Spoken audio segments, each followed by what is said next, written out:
Hey boys and girls, this is Mr. Sepulveda. I'm just putting this video clip in here before the actual video begins because I had a little bit of a rant, little to say the least, solely because one of my parents messaged me on OutSchool regarding one of the free apps or applications, drawing softwares that I said in my class description that was free, and that would be Autodesk Sketchbook. Some of you guys might know that that's no longer the case, or so I thought. So you guys will just have to watch the rest of this video to find out what I mean by that. I'll leave a link in the description below to an article that kind of outlines what happened to the Autodesk Sketchbook program, application, software. All right, so enjoy the rest of the video. Bye. Gentlemen, boys, and girls, welcome to Drawing with Mr. Sepulveda. I'm Mr. Sepulveda, and as you guys just saw, yeah, I'm kind of upset here a little bit, right? Like, are you serious? And that's directed at Autodesk Sketchbook. It used to be, now listen to this, used to be this incredible free drawing software that was accessible by a lot of people, that had an amazing variety of brushes that could be used and edited. And now Autodesk, after letting this software be free for 3 years, has decided to start charging a price of $20 for it. So that's the part that I'm kind of upset about. Fortunately for me, I actually had the free version of this, and I actually originally had a paid version of this a long time ago when you still had to pay for it. But I don't recall it being anywhere near $20. I think that's a ridiculous price for this particular software because there are some limitations with it, and I'm comparing that to Clip Studio Paint, which is what I love to use whenever I work digitally. Okay, so that's kind of a little bit of a rant on that, but regardless, you guys are here for a little bit of a tutorial. You're new to digital art and you want to use Autodesk Sketchbook. Well, let's go ahead. Let's find out a little bit about how to use this program. Now, real quick, this button right here is called Windows, and there's a lot of options here. The toolbar setting, right, that's the thing that's kind of floating right over here. We've got a lagoon, we've got a color plug, a brush plug, a brush palette. There's a lot of other things here that are really important. You're working digitally, so layers are going to be your best friend. It starts off with a little background that you can change around, hide, make it transparent, whatnot, right? And you can keep adding new layers on top of each other. I'll show you that because I'm going to be working on a sketch of a little dragon just to kind of show you how this will work out. But the brush library is amazing, and luckily for me, because I have the free version now, there's been this issue where you can't access the brush library anymore. So you can't download new brushes. You get this thing that says, hey, no internet connection. Really strange, right? I'm assuming they don't want people that have the free version to access their purchasable or downloadable brush sets. If I'm wrong, let me know in the comments down below, because I have no idea, because everything used to be pretty free for the most part, even after you purchase the program. But anyways, getting off my tangent, over here we've got different brushes, right? So we've got Workflow, we've got Basics, Copic, Synthetic Paint, Designer brushes, Texture Essentials, Traditional Texture Shapes. There's an Inktober bundle that I got, Splatter Paints, Glow Effects, Smudge brushes, which if you start getting into digital painting, which is just different than just kind of putting in flats and cell shading, right? The smudge brushes are really important because then it kind of helps you blend. So just think about the smudges as more or less like blending brushes in a sense.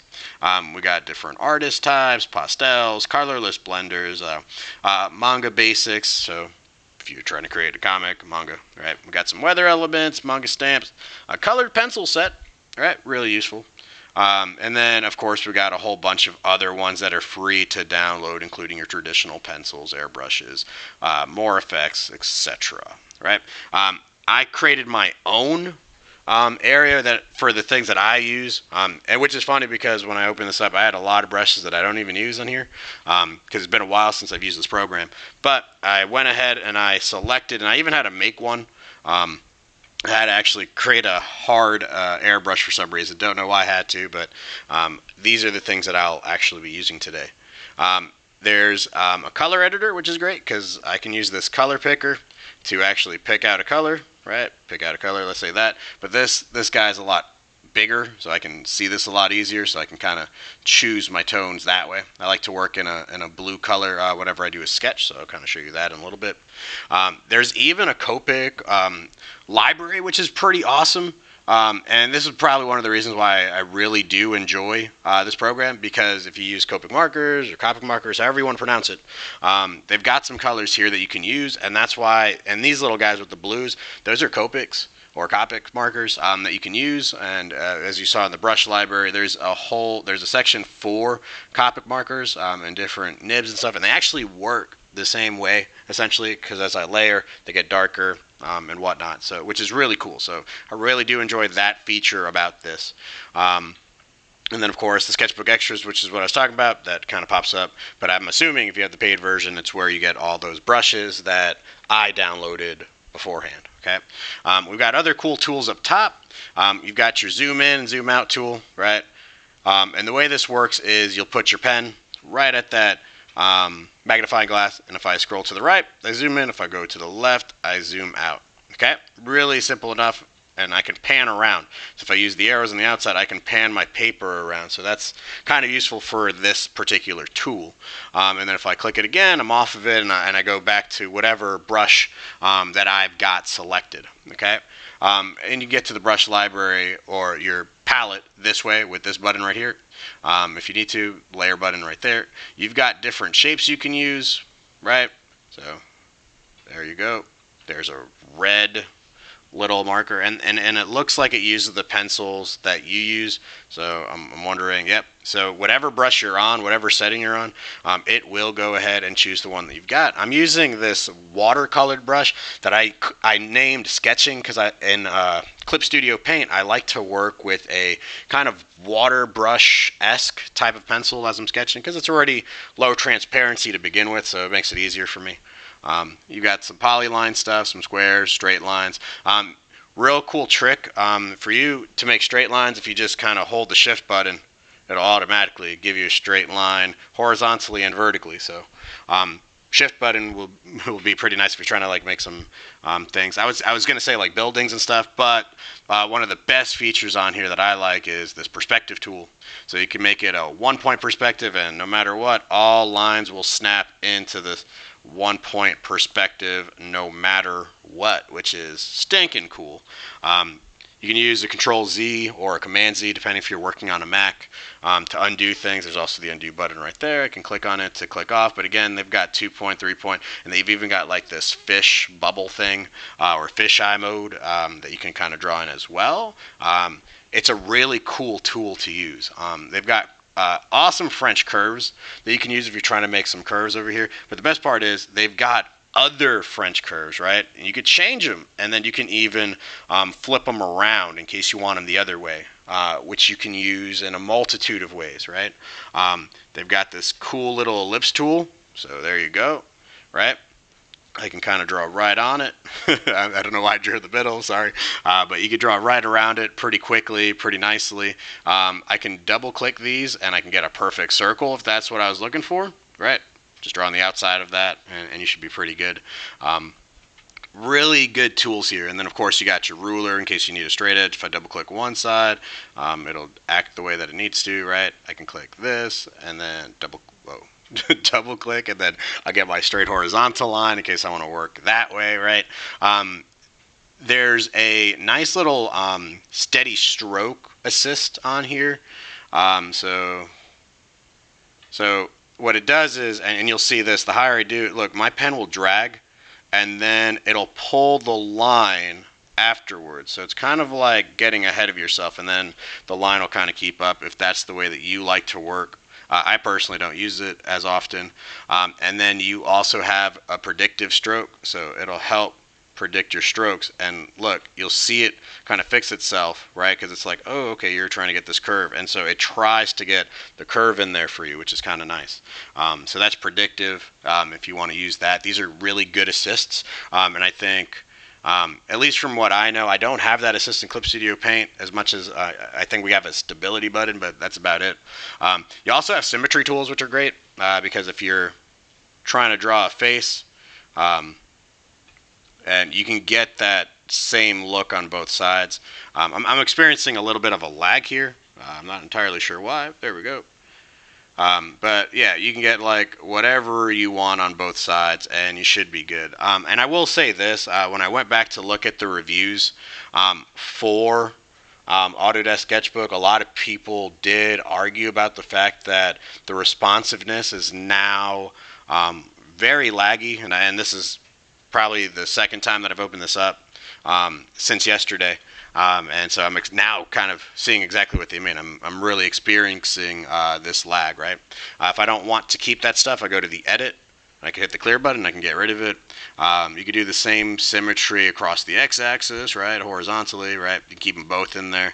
You can get these cool designs here if you like those like mandala things, right? These are kind of cool. So when they work, right? Without the lag, but you can kind of come up with some really insane designs here. I think that are really cool, really unique to Autodesk. You've got your text, which is obviously text. You got your bucket tool, which helps you fill. You got some transform tools, quick transform tools. You can crop, so I can crop a section. Everything else is out. I'll undo that because I don't need to crop anything. We got a selection tool.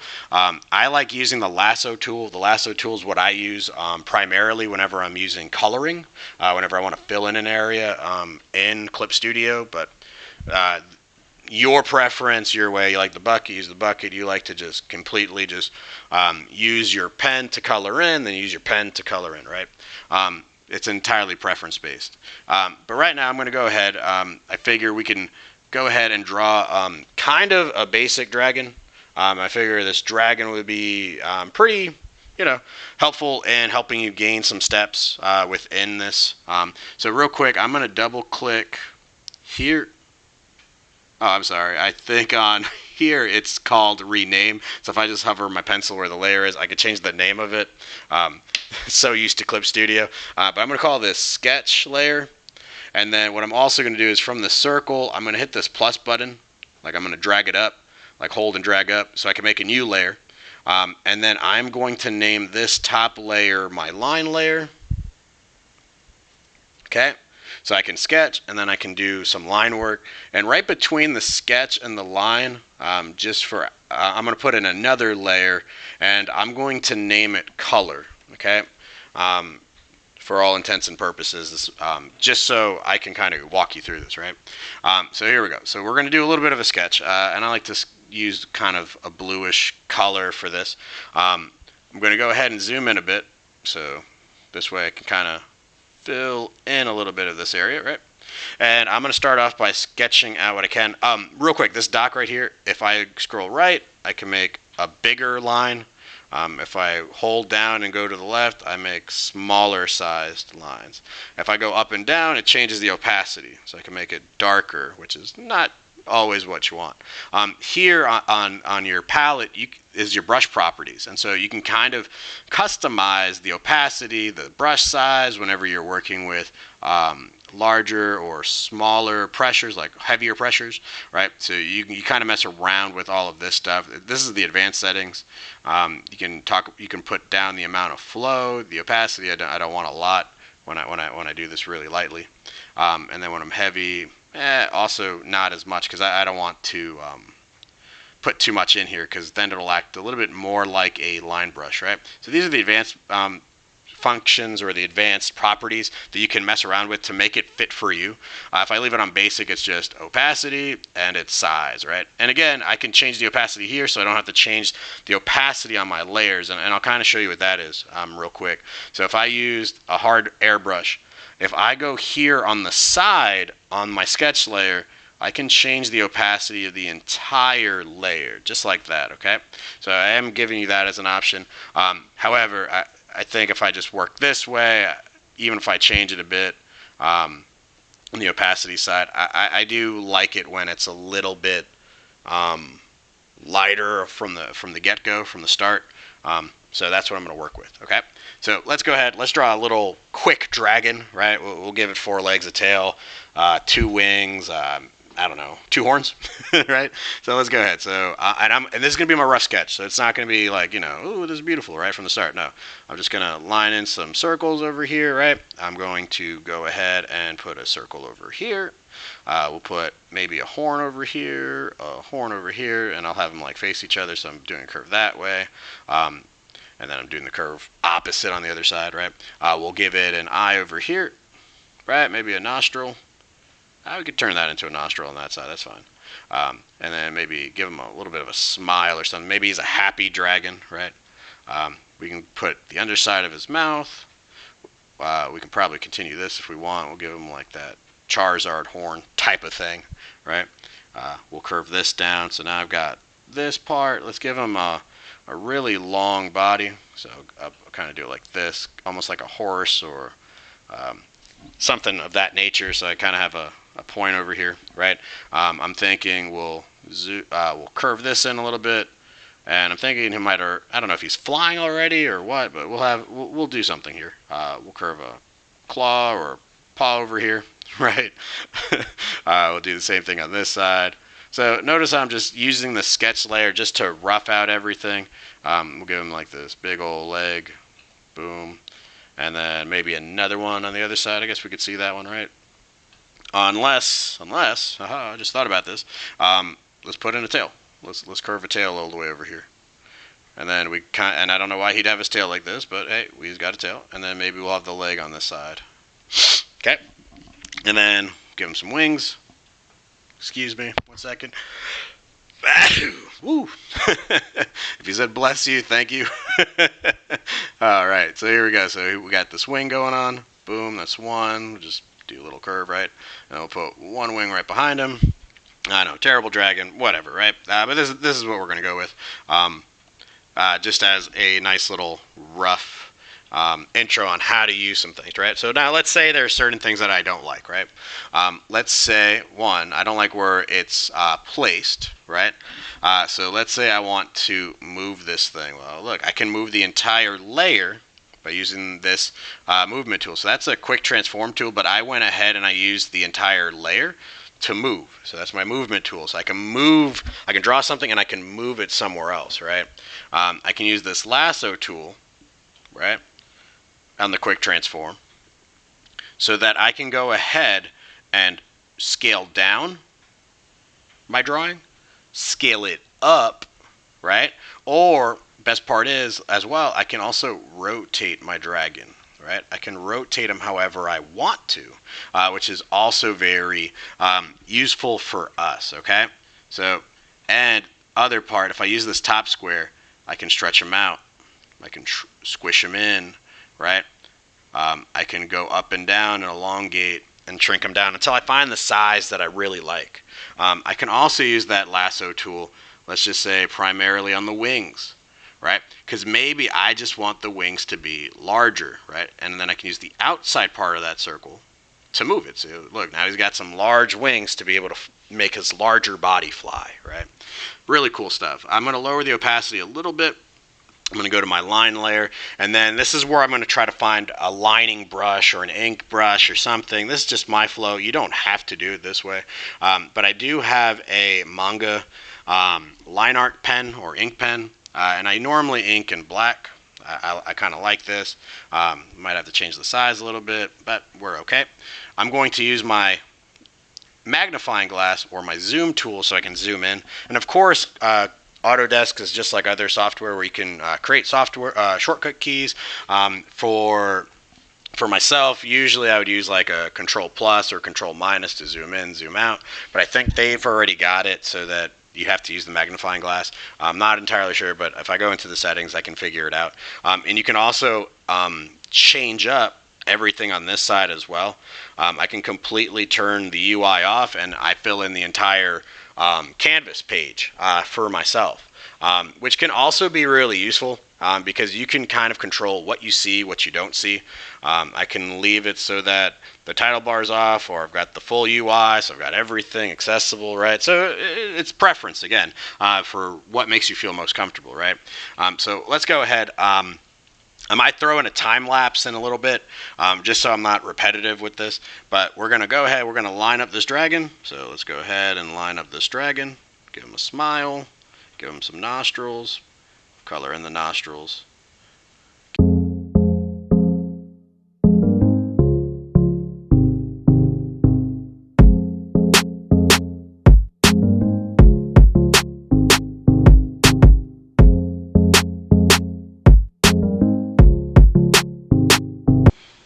All right, guys, sorry about that. I had to throw it in a time lapse there.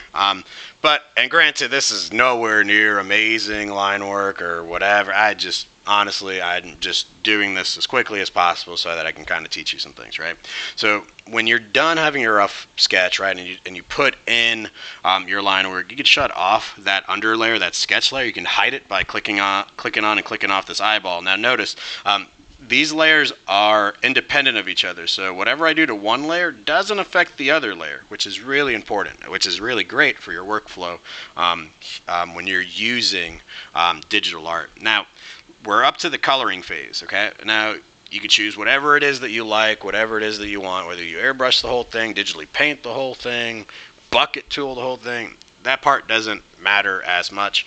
I usually use a lasso tool to do my stuff. However, they have a magic wand here, and so if I use the magic wand, and I want you to notice this, it's selecting everything that's on the current layer. My current layer is my color layer. There's no lines on here, but I want to color inside the lines of this dragon, right? So what do? Wand tool.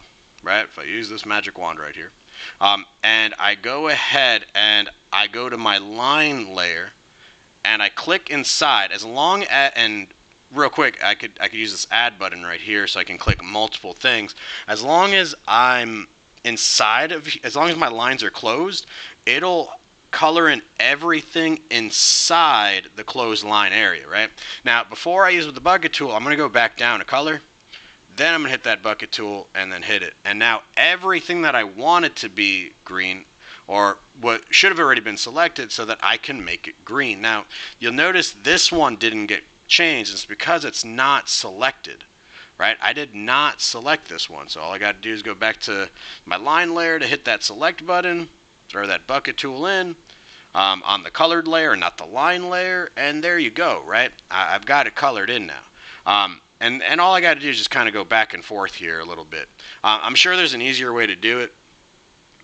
However, I haven't used this in a good minute, right?